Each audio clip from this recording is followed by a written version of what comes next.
السلام عليكم ورحمة الله وبركاته. عاملين ايه يا حبايبي؟ ان شاء الله تكونوا بخير. كل سنة وانتم طيبين.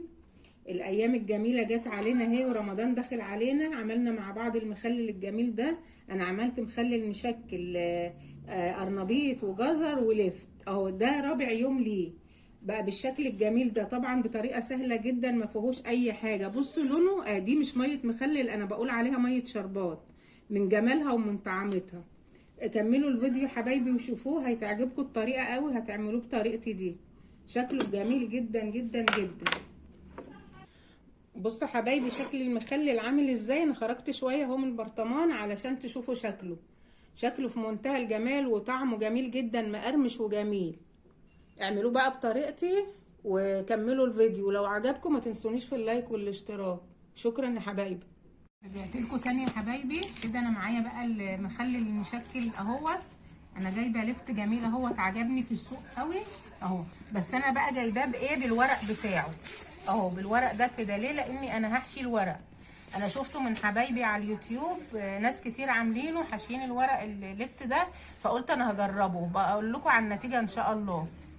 معايا بقى مع اللفت قرنبيطه، هي كانت في التلاجة بقالها كام يوم. كنت هعملها طبعا وهقليها وكده، فما فيش زيت ولا في بيض، قلت هتبوظ فقلت هخللها.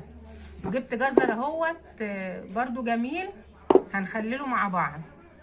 هنبدأ بقى كده بسم الله الرحمن الرحيم. كده بقى انا هاخد الورقه اللفتايه دي اهيت كده اهي، عشان دي يا حبايبي اللي انا هحشيها بقى. هقطعه كده اهو اهي.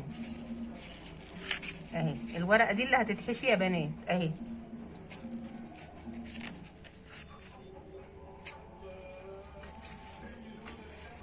كده بقى انا هقطع اللفت كله بالشكل ده وارجع لكم تاني اهو يا حبايبي.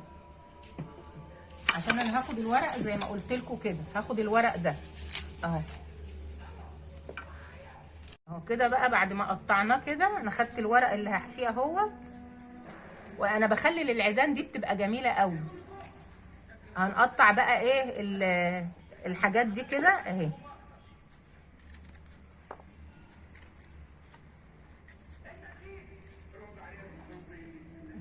بننضفه من اي حاجه طبعا، ولسه هيتغسل بقى.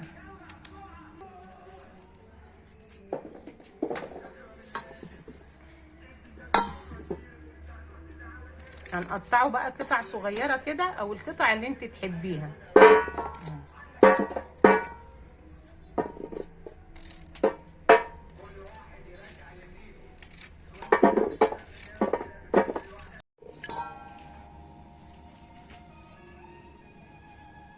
اهو اهو كده يا حبايبي، بخرطه بالشكل ده بقى كده اهو.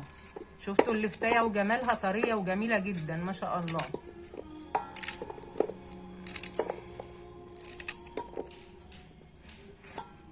قطع برضو كام جزريه معاكم كده يا بنات اهما بالشكل ده كده. هنجيب كده المقشره بتاعت البطاطس ديت، فيها ايه؟ قطعه هي للمخللات. هنقسمها بقى ايه؟ 2 كده.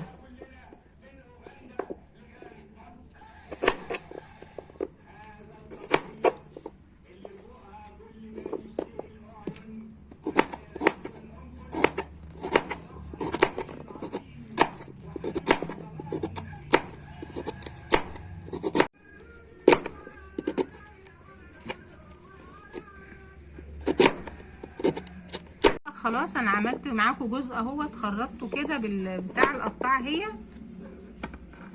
اهي. هنكمل بقى كل الجزر بالشكل ده.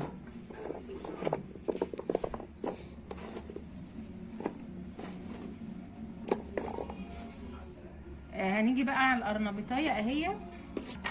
اهي القرنبيطه اهي يا حبايبي. هعمل برضو ايه؟ جزء منها اهوت معاكم. هقطعها كده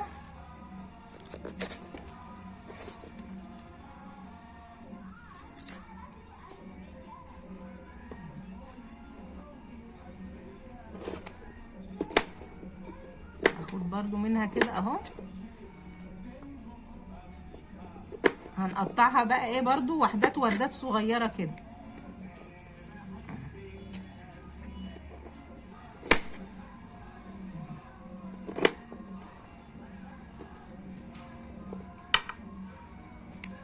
عشان في المخلل تبقى جميلة.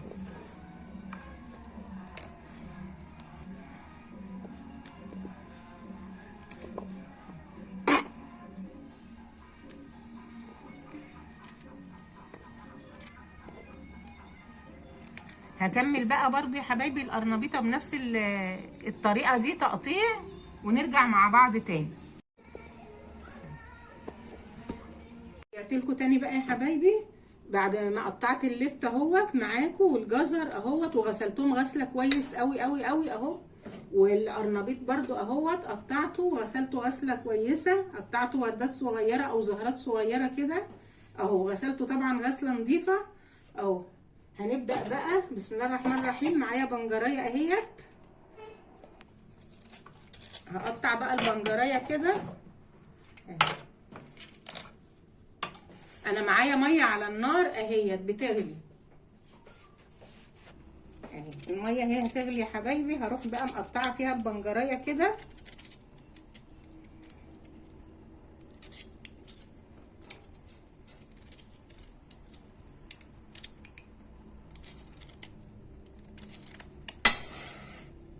بقطعها شرايح كده، طبعا هيدينا لون جميل وطعم. وطبعا كلنا عارفين البنجر فايدته كتيره قد ايه اهي. في كمان جزء اهو هقطعه معاها. مجرد ما حطيته في الميه اهي بقت لونها جميل. هتغلي بقى البنجرايه ونرجع مع بعض تاني. البنجر اهو بدأ يغلي معانا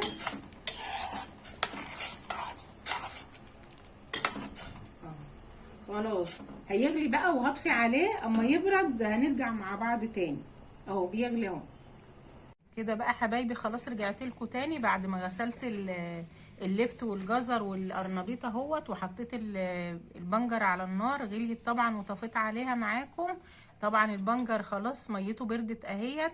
هحط بقى ايه معلقه سكر صغيره كده اهيت، وهحط الملح. هحط بقى مع السكر ايه حوالي 4 معالق كبار كده ملح.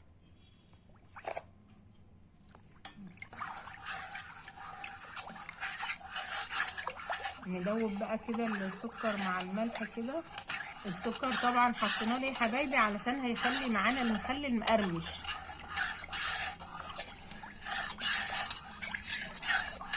ده بقى خلاص البرطمان بتاعي هو طبعا مغسول زي الفل. هبدأ بقى ايه احط المخلل. طبعا البرطمان يا حبايبي ده ازاز، انا بفضل اعمل مخللاتي كلها في برطمانات ازاز، ما بحبش اعملها في برطمانات بلاستيك عشان احنا عارفين البلاستيك واضراره، ربنا يسترها يا رب. نحط بقى ايه قرنبيط كده، وهنحط اللفت مع الجزر،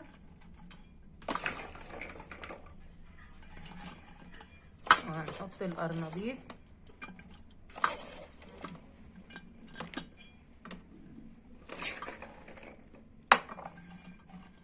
انا حطيت كل الحاجات بتاعتي اهي في البرطمان. هحط بقى البنجر اهو. بسم الله الرحمن الرحيم.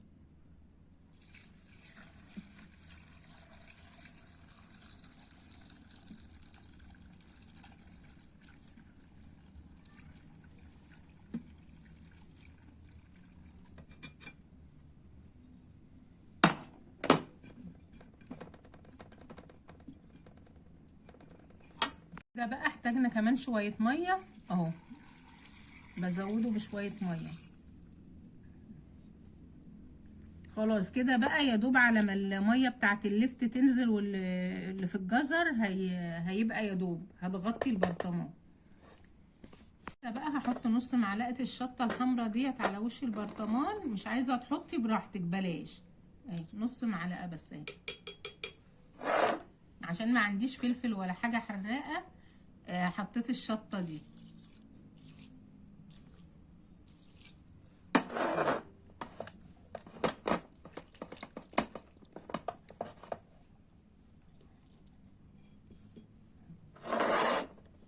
هغطيه بقى اهو بالكيس وبالغطا بتاعه عشان ما يدخلهوش هوا ولا يدخله اي حاجة. نفتح بقى عليه مع بعض ان شاء الله. حبايبي انا رجعت لكم بعد 4 ايام من تخليل اللفت والقرنبيط والجزر.